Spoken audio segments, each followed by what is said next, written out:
आज हम मैटर को स्टडी करने वाले हैं। मैटर की हम सभी टाइप्स को कवर करते हुए चलेंगे। मैटर को हम दो चीज़ में क्लासिफाई करते हैं। Physical classification, on the basis of classification हम मैटर को 2 पार्ट्स में डिवाइड करते हैं, फिजिकल क्लासिफिकेशन, केमिकल क्लासिफिकेशन।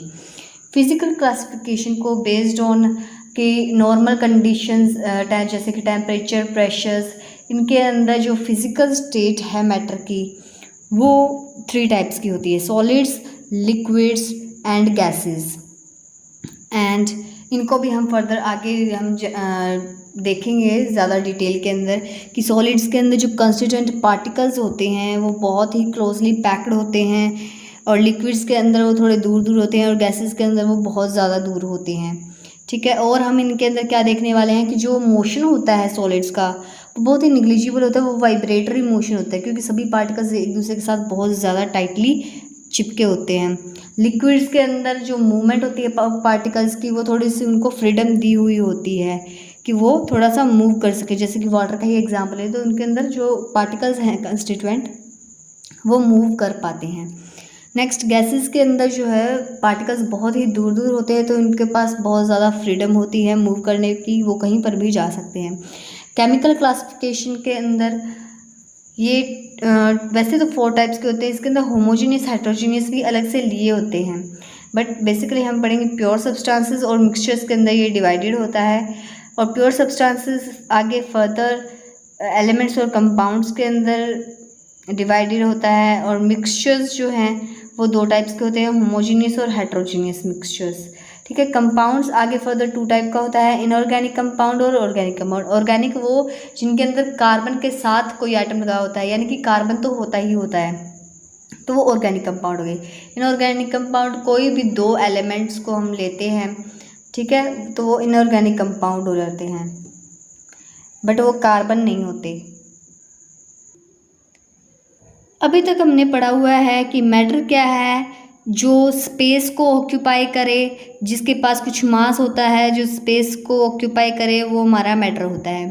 ठीक है, ये डेफिनेशन है, anything that occupies space possesses mass and the presence of which can be felt by any one or more of our 5 senses।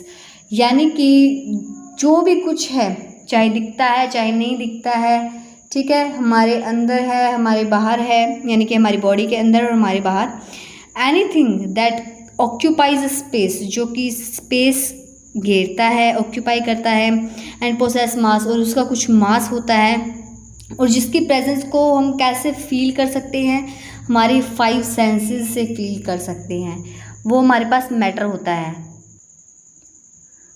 और जिन 5 सेंसेस से हम फील करते हैं मैटर को, वो 5 सेंसेस कौन कौन सी होती हैं?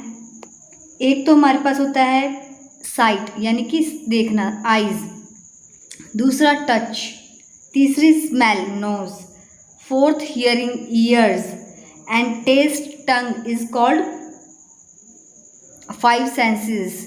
ठीक है, इनसे जब हमें पता चलता है, महसूस होता है इनकी प्रेजेंस के बारे में कि जो मैटर है वो स्पेस ऑक्यूपाई करता है और जिसका मास होता है, ठीक है, इनकी प्रेजेंस को हम अपनी 5 सेंसेस से जब फील करते हैं तो वो मैटर कहलाता है।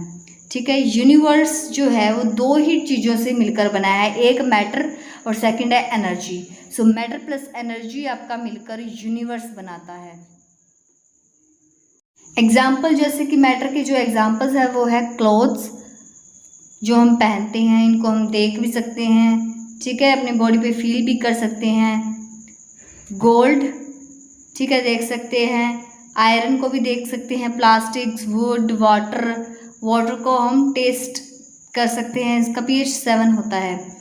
मिल्क, ठीक है, ऑयल, एयर, ये सभी के सभी आपके मैटर कहलाते हैं। मैटर को 2 टाइप्स में क्लासिफाई किया गया है, एक है फिजिकल क्लासिफिकेशन एंड सेकंड है केमिकल क्लासिफिकेशन। तो पहले हम फिजिकल क्लासिफिकेशन को देखेंगे कि based on physical state, matter की जो फिजिकल स्टेट है under ordinary conditions of temperature और प्रेशर और टेम्परेचर की जो ऑर्डिनरी कंडीशंस है, रूम टेम्परेचर, उसके अकॉर्डिंग टू मैटर की फिजिकल स्टेट को 3 टाइप्स में क्लासिफाई किया गया है।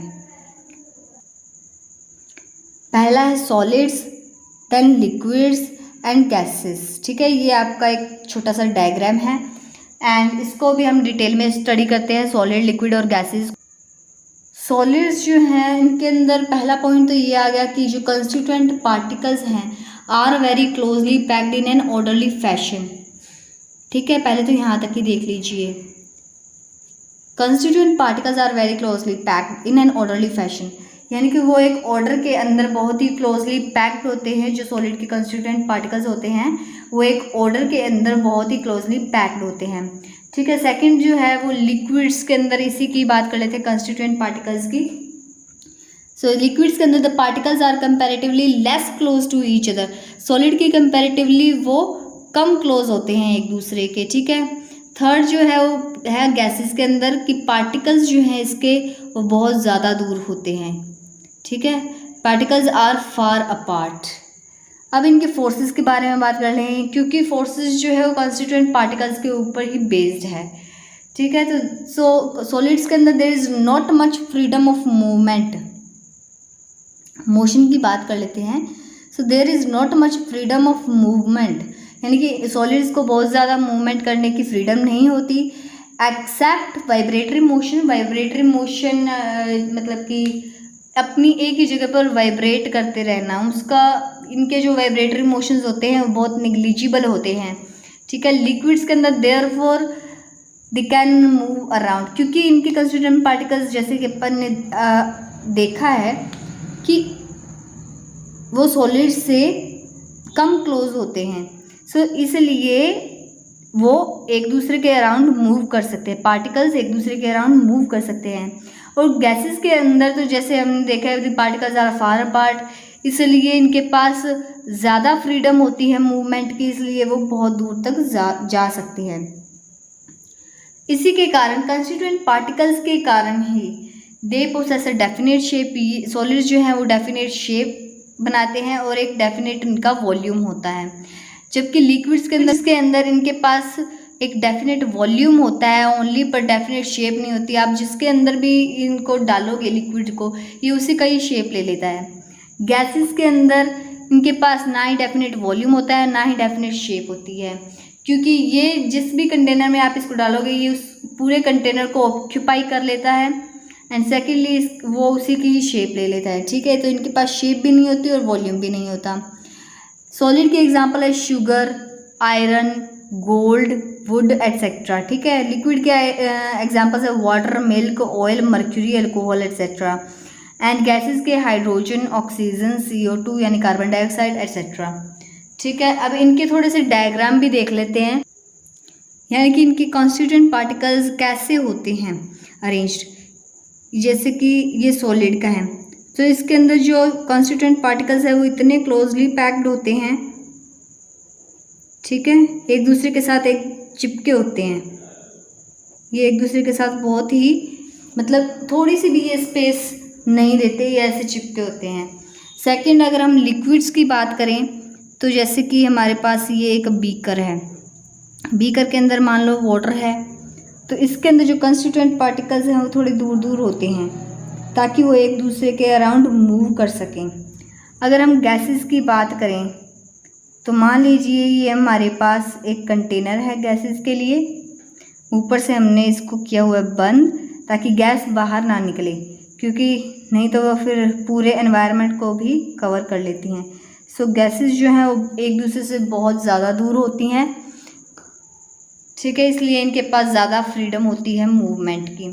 अब ये जो तीनों स्टेट्स हैं, अगर हम टेम्परेचर और प्रेशर की अगर कंडीशंस चेंज कर देते हैं तो ये एक दूसरे में इंटरकन्वर्टेबल है। इंटरकन्वर्टेबल मतलब कि सॉलिड लिक्विड बन सकता है, लिक्विड गैस बन सकता है और गैस लिक्विड बन सकता है, लिक्विड सॉलिड बन सकता है। ठीक है, ये तो आपको पता ही है कि सॉलिड को अगर हीट करेंगे तो लिक्विड बनेगा, लिक्विड को हीट करेंगे तो गैस बनेगा, गैस को अगर हम कूल करते हैं तो लिक्विड बनता है, लिक्विड को अगर हम कूल करते हैं तो सॉलिड बनता है। ठीक है, अब सॉलिड जैसे कि अगर आप ले लेते हैं वाटर का केस ले लेते हैं। सो वाटर के अंदर जब वो सॉलिड फॉर्म में होता है वो आइस होता है, आइस को अगर हम हीट करते हैं तो वो वाटर बनता है, वाटर को जब हम फर्दर हीट करते हैं तो वो वाटर वेपर देता है, वाटर वेपर को अगर हम कूल करते हैं तो वो लिक्विड बनाता है, लिक्विड को अगर हम कूल करते हैं तो वो आइस बनाता है। तो ये वाटर के केस के अंदर हमने स्टडी कर लिया। अब यहाँ पर बनते हैं गैस की जगह पर वाटर वेपर। अब वेपर और गैस क्या सेम होती है?